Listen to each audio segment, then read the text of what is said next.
नमस्कार, आपका स्वागत है ASTV24 न्यूज नेटवर्क में। हम लाते हैं तेज, सटीक और निष्पक्ष समाचार हिंदी, इंग्लिश और बंगाली भाषा में। देश से लेकर दुनिया तक की हर बड़ी खबर अब इंडोफ्लेक्स व अन्य प्लेटफॉर्म पर लाइव।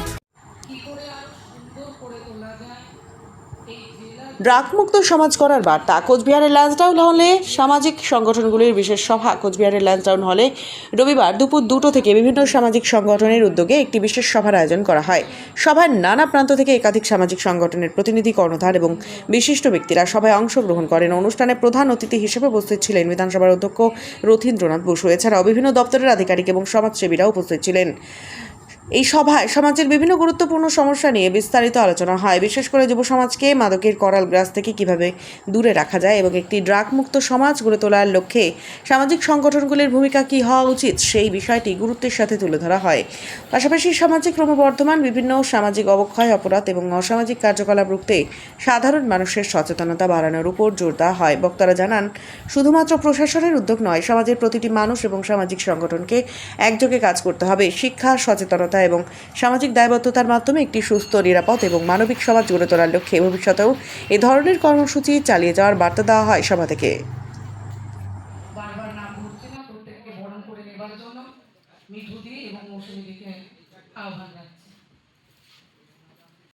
সবাই জানতে পারে, কিন্তু স্যার এই সমাজে কিছু মানুষ, কিছু সংগঠন আছেন বছরের পর বছর, দিনের পর দিন কাজ করে যান, যেটা শহরের খুব কাছের মানুষও সেই খবর তাদের কাছে পৌঁছয় না বা জানতে পারেন না। বহু কাজ করছেন, সেই কাজগুলো যাতে আরো ভালোভাবে করতে পারেন তাদেরকে উৎসাহ দিলাম। তারা আগামী দিনে যে সমাজের যে খারাপ জিনিসগুলো আছে সেগুলো পরিষ্কার করার দায়িত্ব, মানে সরকারের পাশে তারাও থাকবে, তারাও সহযোগিতা করবে। আমরা সরকারের যে কাজ করব, সরকার একসাথে সবাই মিলে কাজ করবো। সেই জন্য বলছে না, মাননীয় প্রধানমন্ত্রী নরেন্দ্র মোদী বলছেন কি আমরা, আমি না। আমাদের মুখ্যমন্ত্রী বলছে আমি না, আমরা।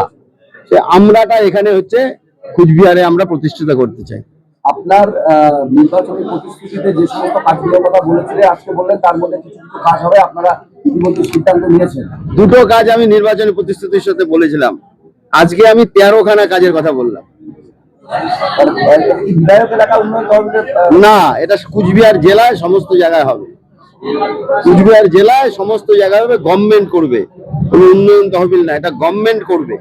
আস্তে আস্তে ফেজ বাই ফেজ আমরা করবো। এনজিওদের সাথে অন্য কাজ হবে। এনজিওদের সাথে যেমন ড্রাগ অ্যাডিকশন বেড়ে গেছে কুচবিহারে, তাদের কাছে হেল্প দেবো আমরা। তারপরে পার্থেনিয়াম গাছ হয়েছে, তাদের কাছে হেল্প নেবো। বিভিন্ন বিষয়ে তারা সরকারকে অবহিত করবে। আমরা এমন একটা জায়গা যেতে সবাই ওই জায়গাটার সাথে যোগাযোগ করতে পারে, আমরা সেটা সরকারকে দিয়ে দেবো, সরকার কাজ করবে। কোথায় ড্রাগ এগুলো হচ্ছে, কিভাবে হচ্ছে, তাদের কাছে ইনফরমেশন। শুধু এনজিও না, সবার কাছে। এনজিও তো হচ্ছে একটা অর্গানাইজেশন, ওখানে 10-12 জন লোক থাকে। ইন্ডিভিজুয়াল লোকও সাহায্য করতে পারে এইভাবে ডেটা দিয়ে, তারপর তাদেরকে মানে পজিশন দিয়ে যে কি পজিশনে চলছে না চলছে। আমরা অল অ্যালং ডেভেলপমেন্ট চাই, সারা পশ্চিমবঙ্গে চাই। কুচবিহার আমার প্রিয় শহর, কুচবিহারের ডেভেলপমেন্ট আমি চাই, এবং ডেভেলপমেন্টটা আমার স্বপ্নর যে ডেভেলপমেন্ট সেখানে একটা বলা হয়নি এখনো। কুচবিহারে আইআইটি হোক, এটা আমরা চাই। তারপর তাদেরকে মানে পজিশন দিয়ে যে কি পজিশনে চলছে না চলছে। আমরা অল অ্যালং ডেভেলপমেন্ট চাই, সারা পশ্চিমবঙ্গে চাই। কুচবিহার আমার প্রিয় শহর, কুচবিহারের ডেভেলপমেন্ট আমি চাই, এবং ডেভেলপমেন্টটা আমার স্বপ্নর যে ডেভেলপমেন্ট সেখানে একটা বলা হয়নি এখনো। কুচবিহারে আইআইটি হোক, এটা আমরা চাই। আমাদের মাননীয় স্পিকার শ্রী রথীন্দ্র বোস মহাশয়ের আমন্ত্রণে কোচবিহারের সমস্ত এনজিওরা আজকে আমরা একত্রিত হয়েছি এখানে। আজকে আমরা আশা করছি যে কোচবিহারের উন্নতির জন্য উনি আমাদেরকে নিয়ে, সমস্ত এনজিওদেরকে নিয়ে আমাদেরকে কোনো কাজ করার কোনো ইনস্ট্রাকশন বা কিছু একটা দেবেন, যার জন্যই আমরা সব একত্রিত হয়েছি এখানে। আমার নাম সুজয় পাল। For more updates, continue watching ASTV24.